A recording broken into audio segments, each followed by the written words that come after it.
I'm sure by now you've seen just about every major media member's mock draft as they try to predict what happens in Green Bay this upcoming weekend. Have you seen what Madden predicts is going to happen in the NFL draft, though? I assume the answer to that question is no. Today in Madden Franchise, we're going to simulate through the 2025 NFL draft to see what Madden expects will happen. For those of you who are interested in more in-depth analysis from yours truly, on the second channel tomorrow, I will be uploading my newest NFL mock draft, so in case you're interested, the link to that is in the description. Our coach will be Ben Morrison's deal person. I wanted to do dealer, but apparently that is inappropriate language according to Madden. Real ones get the joke, though. If you know, you know. So then from there, I picked my draft class from Big Gargamel.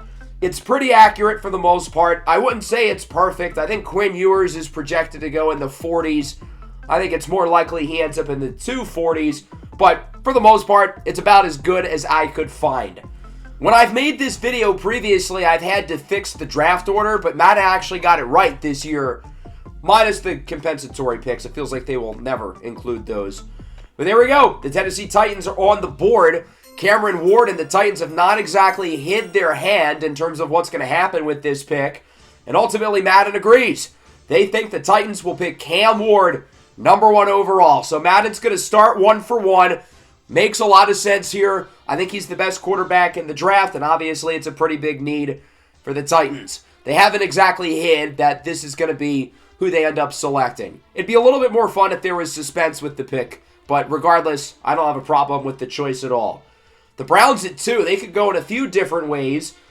How about Mykel Williams from Georgia? Madden's pulling a fast one on us.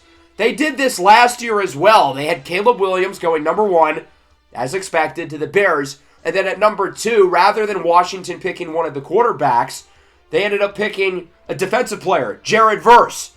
And I guess this doesn't look so bad now, given how good Jared Verse was as a rookie with the Rams. I said in this video, even if Verse ends up being a 90 overall off rip, it would still be a bad pick. And I would be spot on, because he played like a 90, and it still would have been a bad choice for Washington. I'm wondering if this is going to end up being like a good omen for Mykel Williams. Does this mean that he's going to be the best defensive player from this class?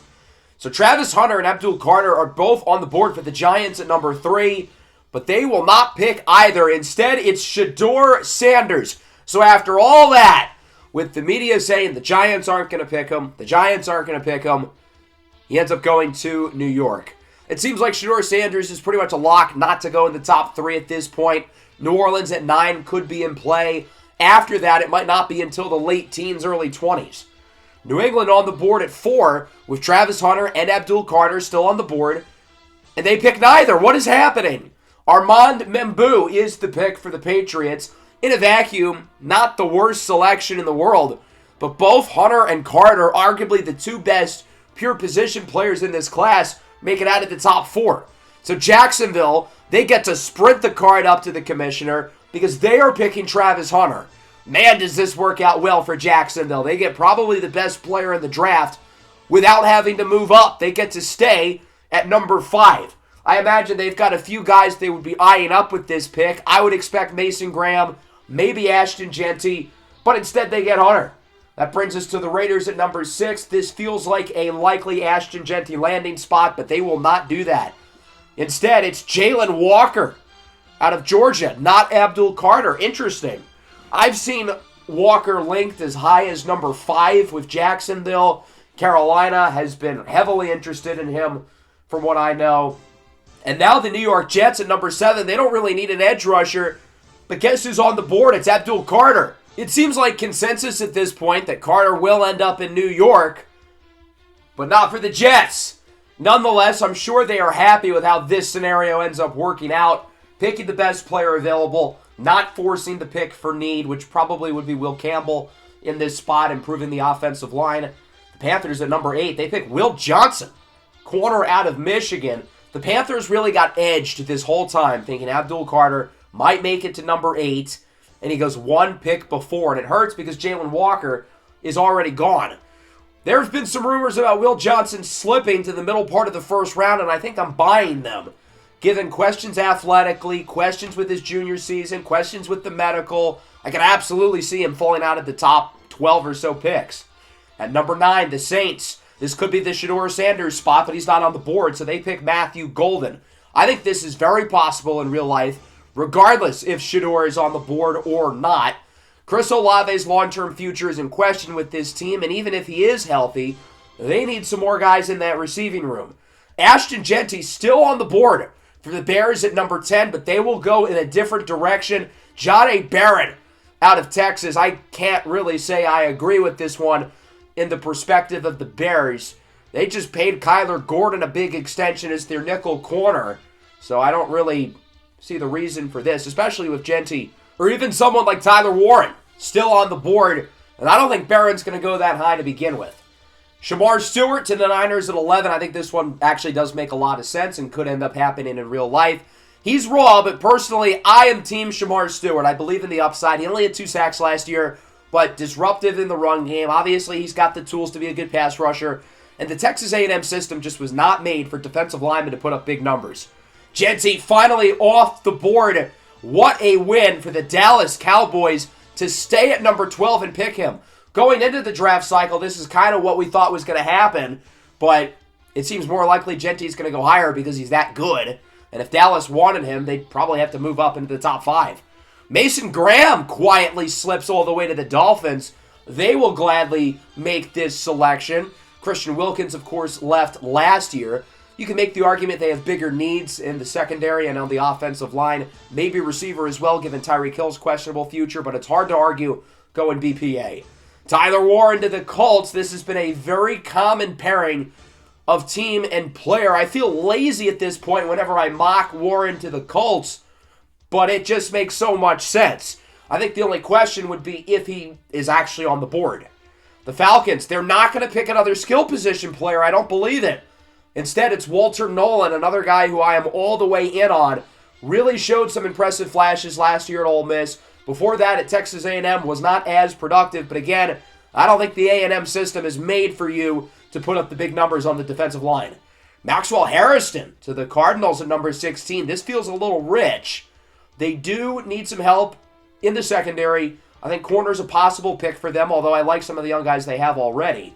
And as we look here to the second half of the first round, Will Campbell is still on the board.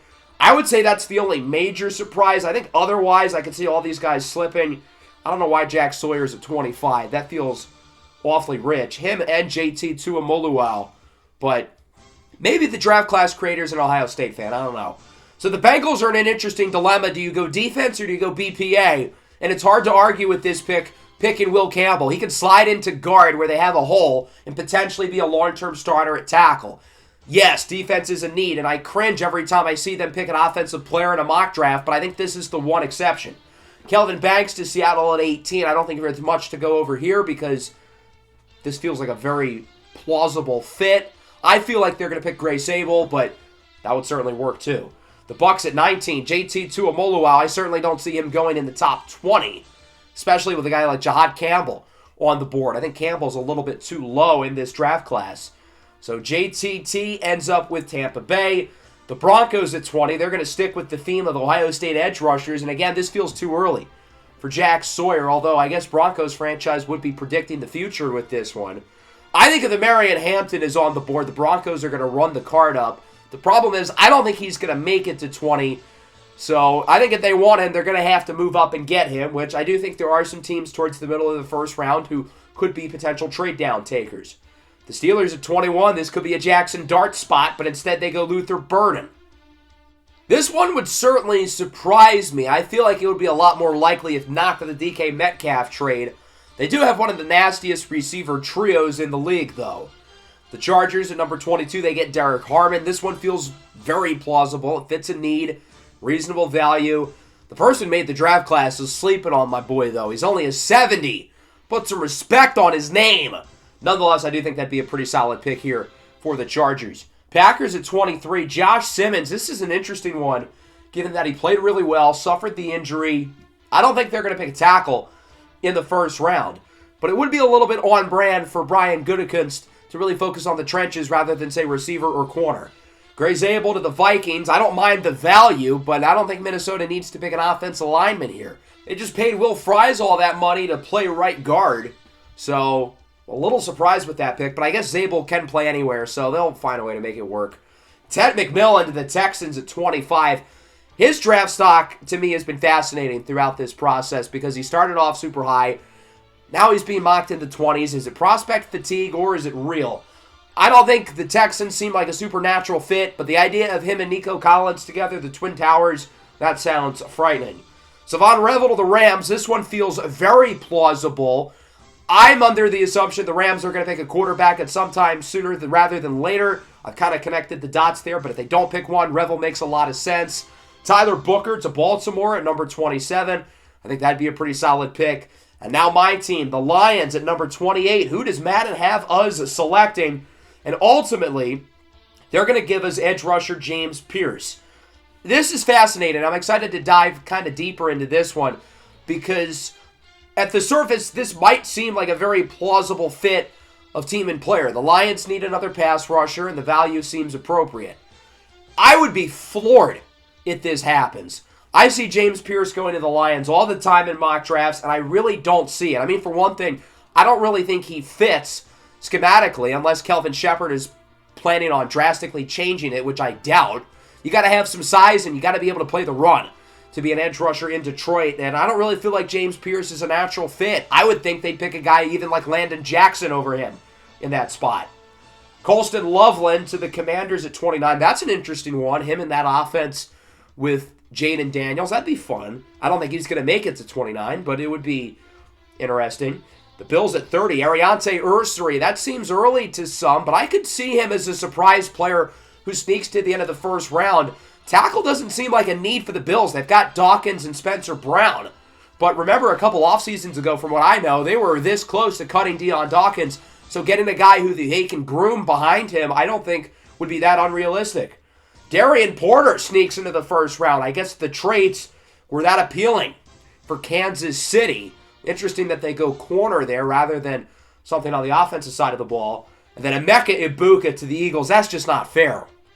On one hand, feels a little weird for the Eagles to pick a receiver this early, but I could kind of see it. They've tried to invest in that number 3 receiver. They traded for Jahan Dotson.